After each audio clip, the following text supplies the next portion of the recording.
Built to serve. It is time to make our picks for Sunday's Fox Super 6 contest. One of the matchups, Steelers at Browns. Knicks, who do you like and by how many?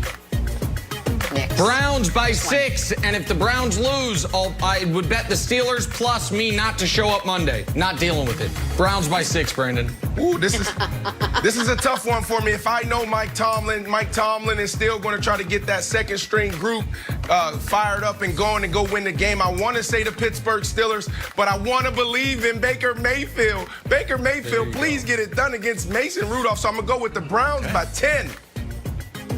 All right, that plea notwithstanding, get your picks in before the early games on Sunday for your chance to win a whole bunch of money. For much more information, you can always head to the Fox Sports app. All right, we are moving on. We're going to hit the NBA. Yeah. More concerned about the Nets right now than I was at the beginning of the year. And listen, I'm not going to, dwell on the defensive side of the ball. If Chris Broussard 4 games and it's like, oh, Nick, #1 defense in basketball. And then the Hawks hang 140 on him. He's 68 in the first half, 73 in the second half. Because as it turns out, when you're not playing the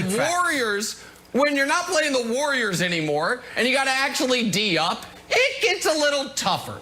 But that's not my concern. My concern is that moment. Kyrie was 5 of 18 from the field. KD was 10 of 20. Was playing great. It was a close game. Can we show all of the shots KD got the rest of the fourth quarter? It shouldn't take long. This was a frustration shot with 1:20 left because he hadn't touched the ball in 5 minutes. And then he gets one more transition dunk to end the game. Now, I will show you all the shots Kyrie took in that same time span, but it's going to take so long that, Broussard, you're going to have to take over about halfway through here. And I know he made a lot of these shots, but these aren't good shots. These aren't sustainable shots, Broussard, and it is the trend we have seen through 5 games, 4 that they've both played, which is in the fourth quarter, Kyrie's taking the shots, man, and that cannot be how this team works, and it won't be how this team wins, Broussard. And so, set the defensive side of the ball. They were in the beginning, but now keep watching. This is a great one where he gets bailed out on some phantom foul call, but you're going to see more. Broussard, I don't know why at the end of games they're not running offense. It's just Uncle Drew, do your best to cook. That's a good one right there. When KD had been playing great, but that's not a way you're going to win a championship. Here's another good one, Broussard, right there. Blame him. Nick, KD, first of all, he did have 16 points in the fourth quarter. So 1 fewer than Kyrie. I'll give you, though, and look, with Kyrie's history, leaving LeBron, going to Boston, and things didn't go well there, I'm not going to sit here, as much as I like the Nets, and act like Kyrie, things couldn't go wrong with Kyrie. All right, that is a possibility. I think he'll be fine this year. I think they'll work things out. But, yeah, that certainly always has to be on the table. And I was watching last night's game at the end and thinking, he ain't even looking at KD. Like, it was unbelievable. He wasn't looking at anybody. KD was a role player. He was standing over at the wing watching, and you're right, that three-pointer at the end, that was a frustration. I was like, okay, it's my turn. I haven't touched the ball. Let me get a shot up. Where I disagree with you on is that those shots are good shots, most of them, and they are sustainable because Kyrie can get an open look anytime he wants. And he is a very good shooter. So he can make and take those shots whenever he wants. But you're right. You want to see more of a balance. Now, remember, the other night against Charlotte, KD did get the last shot. With 7 seconds left, he goes baseline and misses a short mid-range shot. So it's not like Kyrie's hogging the ball all the time and KD's not getting his. But, yeah, I want to see a little bit more balance between those two. But I think they'll work it out. They're very close friends, as we all know. I don't think it'll be a problem. But, yeah, it's something you just got to watch. Let me say this quickly. Let me say this quickly, too. It's clear, Nick, right? Kyrie's the leader of this team. I mean, he is the alpha. KD's the best player. We know that.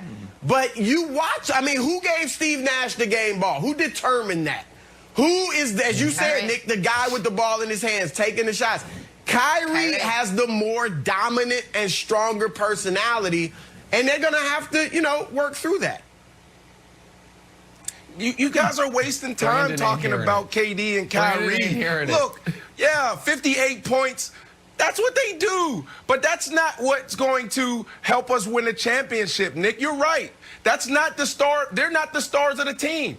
Our team is the star of the team. They scored 58 points, but the bench scored 87. So when you have this conversation about my Brooklyn Nets, you got to talk about Joe Harris. You got to talk about Jared Allen. You got to talk about Prince LeVert. That's who you got to talk about. That is the star of the team. So, Nick, you're talking about, they played against this team. They're not playing defense. They put up 145 points, and Kyrie and KD only scored 58.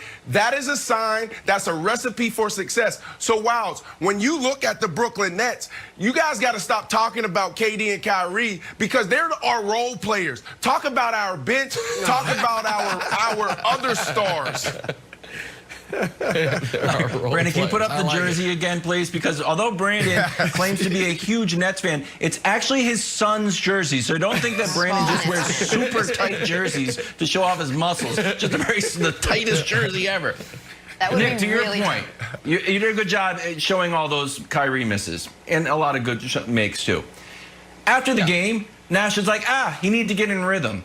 And Durant talked to Kyrie. When Durant was on the bench, he went over to talk to Kyrie. He's like, do your thing. He's like, all right, I'll start doing my thing. So how much of it is like, listen, Kyrie is a rhythm player. He needs to take some shots. He needs to take a lot of shots to get in rhythm, and that's why he had 17 points in the fourth, because he got to take a lot, and some of them are going to miss. Yeah, no, I get that, and I understand. Listen, this wasn't a nationally televised game, and I think a large percentage of our audience didn't watch it. And if you didn't watch it, I think your impression is Nick is really trying to pick nits. Kyrie had 17 in the fourth quarter after being ice cold, and you're talking about why it's bad. I am being as earnest as I can be. If you watched it, Kyrie was so singularly focused on his offense, it looked like, Broussard, the games in Cleveland when LeBron would sit out. And it was like, hey, this is the only way we can score. And KD is just sitting there waiting. And when KD is coming from a place in Golden State which has the most equal opportunity offense we've ever seen in the league. In fact, that culture is so deep that Steph can't pull himself out of it when he's getting, instead of getting open shots for Clay and KD, it's Oubre and Wiggins, and they're clanging it off the side of the backboard. Like, it's got to be somewhat jarring to Durant. And I do wonder if that fourth quarter, you know what that shot Durant took, the one three-pointer he took, which was not a good shot, and I don't blame Durant. But you know what it reminded me of, Broussard? Some of the shots he would take in OKC when Russ was just going Russ. And he's like, you know what? I don't know when I'm going to touch the ball again, so I'm putting it up. And that's not when Durant's at his best. And I just really think that is something to watch, because last night was not the first night where Kyrie took way more shots in the fourth than Durant did.